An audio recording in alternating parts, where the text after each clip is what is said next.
Yan. Good morning mga kabisalog. Iyon mo. Kami ni Master. Ayan, kasama ko. Dalawa lang kami. Mag-ahong kami sa aming bundok. Ayan o, nandito na kami. Last na sa ahon na ito. taas. Last na kwan. Ayan o, ang view dito sa aming bundok. O. Makita mo yan, yung kalawakan na yan, ang ibaba. Tara na. Maraming pags pa. O. Hindi mo pa yan makita. Yan. Yan, ang kalawakan din eh. Makikita dito sa Ito bundok. ang huling sakad. Kami ay Pang-tatlong sakad. ahon. Bisitahin namin ang aming lupa. Nga hindi na namin nabibisita ng ilang buwan. At pinapakaingin namin si Good Master. morning. Yan. Ahon ang senior citizen. Exercise ng mga senior. Ang senior, ay grabe ang bunga ng langka pa oh. Hindi man yan atin. Ayan. Ayun pa sa taas. Tigbunga talaga ng langka ngayon. Nasisira na lang, nabubulok. Ito ay pangatlong ahon na namin ito nga sobrang ahonin. Pang-tatlong sakad. Pang-tatlong Sakad. sakad daw. Awan ko anong sakad sa mga Ibig sabihin, Tagalugan nga ilalim nga Tagalog. yung sakad, yung hakbang. Hakbang. Pangatlong Pagka ganitong mga ahonin. hakbang natin nga ahon na ito. Sobrang taas ayun oh. Doon kami galing sa ilalim na yun. Sa ibaba. Yun. Dito kami sa taas na.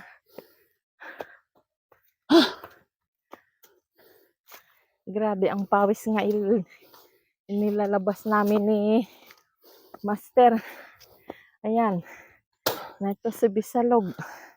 Ito nagpapalakas ng tuhod namin. Pag-ahon dito. Exercise ahon. Pampalakas ng tuhod namin. Pagsuswertehin sa 1 linggo. Sa Bagyo naman mag-aahon. Si Bisalog.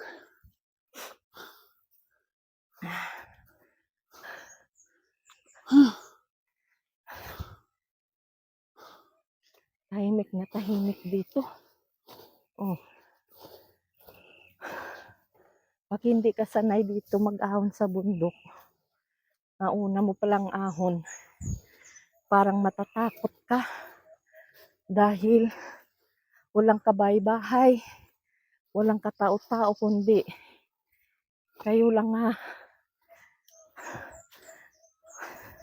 kami lang ang mag-asawa ditong nag-ahon. Oh.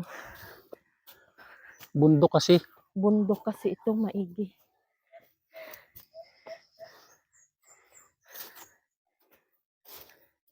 Dito lang kami pilit kami nag-aahon, gawa nga ng lupa namin na andito na lupa ng aking biyanan na ipinagkatiwala na sa amin nung mga kapatid niya ni Master. Ibininta sa amin para hindi mawala sa kanila ang lupa nila, na remembrance nila sa kanilang magulang. Bintang magkakapatid yun. Sa kanilang magkakapatid. Para mananatili ang naandyan yung pinagsimulan ng kanilang lolo pa. Tatay ng kanilang tatay. Si Moises, sige. Kaya ang maririnig mo dito, mga uni ng ibon.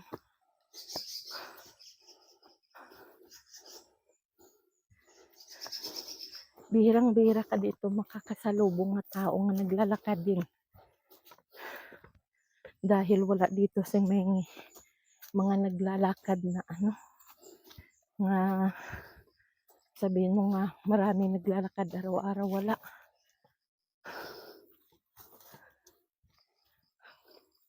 Grabe ang pawis ni Bisalog. Oh. Butil-butil. Si Master basa na rin ang damit. Ay, Pagdating dun sa Katay, kakain ng almusal. ay, busog pa ako. Mamaya-maya na tayo magkain. Sakto yun, mailibot natin yung kuwan. Nagbaong kami ng aming kanin para pag nakaramdam kami ng gutom, may kakainin kami. Malapit na tayo.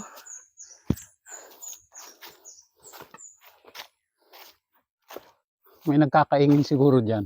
Hmm? May naghahawan siguro dyan. Baka kinakaingin din. Pakaingin kasi namin ng aming lupa para mataniman ng panibagong puno ng nyug. Kasi yung mga nyug doon, sobrang tagal na, matanda na, Lulo ko pa nagtanim nun. mga layugan na. Kaya yung mga maliliit na puno, pinatumba namin. 28. 15 minutes At saka yung mga 15 minutes. malalambot na kahoy para maklearing at mataniman namin ng panibagong puno ng nyug. Panibagong buhay. Bagong simula sa Ito ang pinakakapitbahay namin dito. exercise namin. Sa isang linggo, isang beses man lang. May labas namin ng aming cholesterol sa katawan. May exercise kami.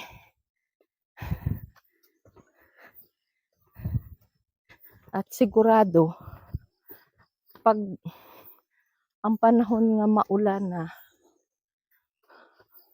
Hindi na naman kami makaahon mga makaahon. senyor. Yan. May kubo. Yan ay ang kubo na yan. Lukaran yan din kubo. Nagkamayroon lang dyan ng tao pag may maglulukad. Dito sa may-ari nito may mapaglukaran. Yan. May matuluyan. Yan, ang kubo na yan dito sa gitna ng bundok. Imagine niyo ha, kung kayong nakatira dito sa ganitong gitna ng kabundukan. Oh, pag hindi ka sanay, hindi ka makatira dito nga walang kuryente. Walang ilaw, kundi ang ilaw mo, silbing ilaw mo dito yung kasera. Pag bago ka pa lang dito, hindi mo kaya tumira dito. Matatakot ka talaga. Yan oh. Ako nga, kahit medyo sanay na ako dito maglalakad, nandito pa rin sa aking isip ang takot. Kasi o, tingnan mo. Oh, ang madadaanan mo. Oh. Yan. Yan. Ganun ka sukal. Kung sa amin sa Bisaya ay sobrang siot. Yan, sari-sari pa nga. Unin ng ibon ang maririnig mo nga mayroon kang maririnig dito tunog ng ibon na parang iyak ng bata nga sanggol. Sa gabi at sa madaling araw, pag yun ang maririnig mo, matatakot ka at sabihin mo may tiyanak na talaga. Tiyanak. Kung yun, kiyaw. Yun ay nang tatakot daw yung ibon na yung kasi pag ginagaya mo, lalong palapit ng palapit sa iyo. Yan. Ayan Kami naman ay dito kon yan. ay ano, Yan dito ay kami ni Master naligaw. limukin naman yan. Nahuni na yan. Sadyang dito yan nakatira. Kung napanood nyo ang aming unang video, nga kami naligaw, dito yun, sa lugar na yun. Sa lugar na ito. Oh. Yan, madilim pa din eh. Oh. Hindi pa maliwanag. Samantala doon sa ibaba ay maliwanag na. Matindi na ang sakit ng sikat ng araw. Ay dito hindi mo paramdam ang init. Malamig pa. Gawa ng mga makakapal ang puno na ari.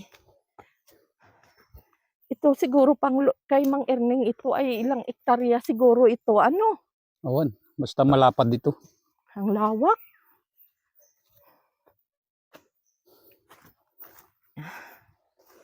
Yan.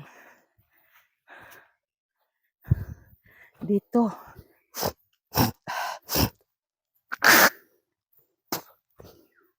Dito tayo naligaw. Dito nga part. Kami na ligaw ni Master. Nga apat na bisis kami pabalik-balik dito sa lugar na ito. Ay talagang dito ay sa lugar na ito daw ay mayroon daw mayroon daw dito nga nagpapaligaw sa mga naglalakad.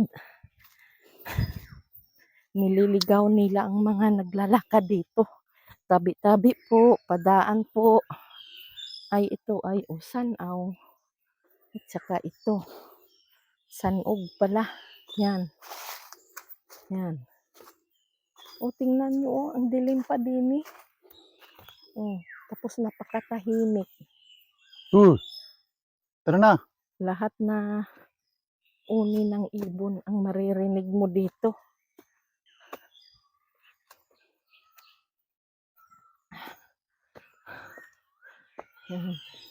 Ang daming lusot-lusot na daan dito.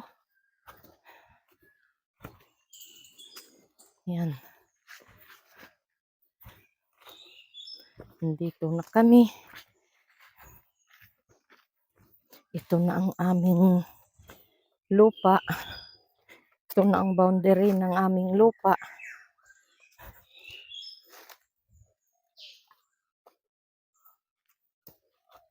Ay. Grabe. Yan. Itong boundary ng aming lupa. Itong sanog na ito. Paibaba, connect doon sa ilog na yon. Ito, paitaas. Doon itong aming boundary ng aming lupa nga nabili.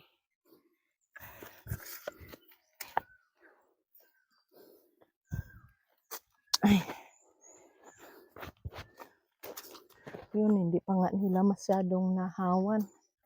Itong kuwan na ito. Malawak pa ang hindi na ahawan din.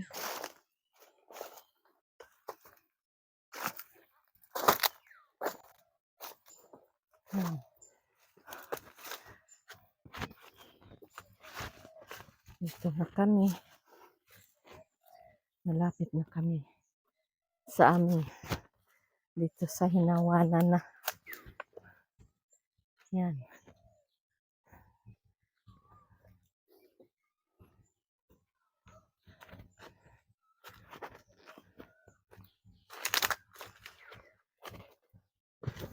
Kuhanan mo itong mga tablo na ito.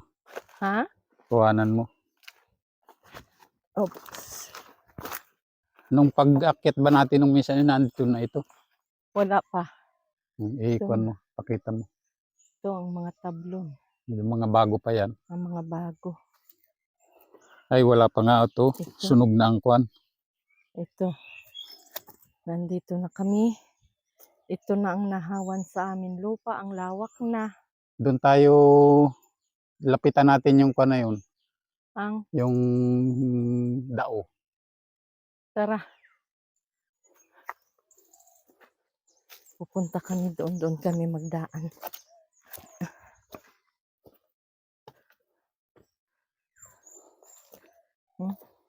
Mga tinatablo na nila. Ito yung mga kahoy na hindi naman mapakinabangan. Yung Mga mga supod. malalambot.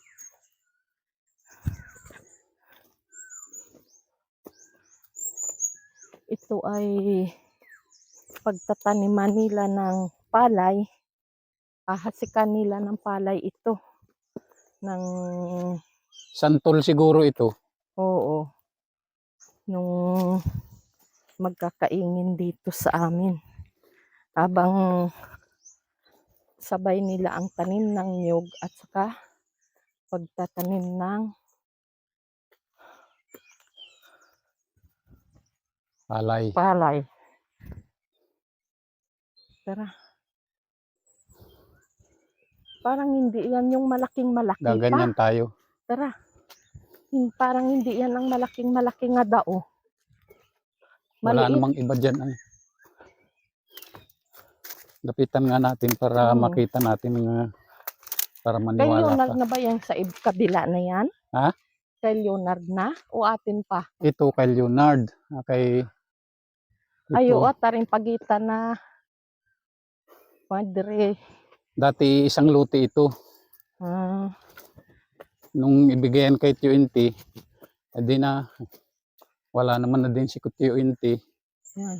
Yung si TNT, yun yung kapatid ni tatay sa una. Unang asawa ni ama. Pangalawang asawa yung sa lula namin.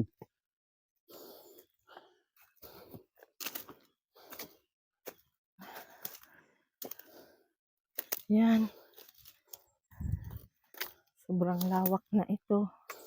Ang nahawanan nila hanggang doon. Ayun ang kubo na yun sa malayo. Yan. Pero hindi pa ito lahat nahawan. Malawak pa ang hawanin nila. Are. Yan ang pagitan. Ha? Madre Cacao. Oo. Yung malaking madre cacao na yung atomba. Grabe ano. Yan. Kung ilang years na yan. 100 years na mahigit yan. Ari oh. Ang madre cacao. Nga itinusok nung kanilang lolo. Nga pagitan Yan ang ng kanilang pinaka-original lupa na quad. boundary. Ng Original kanilang lupa. na itinusok ng lolo ko pa. Yan. Lolo na ang nagtusok.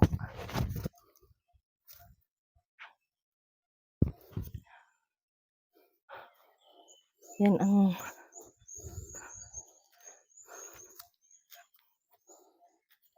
mayabong nga ang lupa. Ano pag nasunog pa ano? Oo. Nalambot. Ano nga kahoy niyang natira ni nga malaki ang banil? Oh, dapo ang ibon ang alam ko dyan. Oh. Wala namang ibang Oo, yan na nga. dao dyan. Ang dao na yan. Hindi yan pili? Hindi. Yan? Oo. Hindi. Ano kaya yan? Magandang kahoy siguro at tinira nila ay. Baka nasa pagitan ah. Hindi. Oh, loob pa yan oh. Saan tayo dadaan? Dito. Dini oh. Tama na ito. Pa? Ikaw.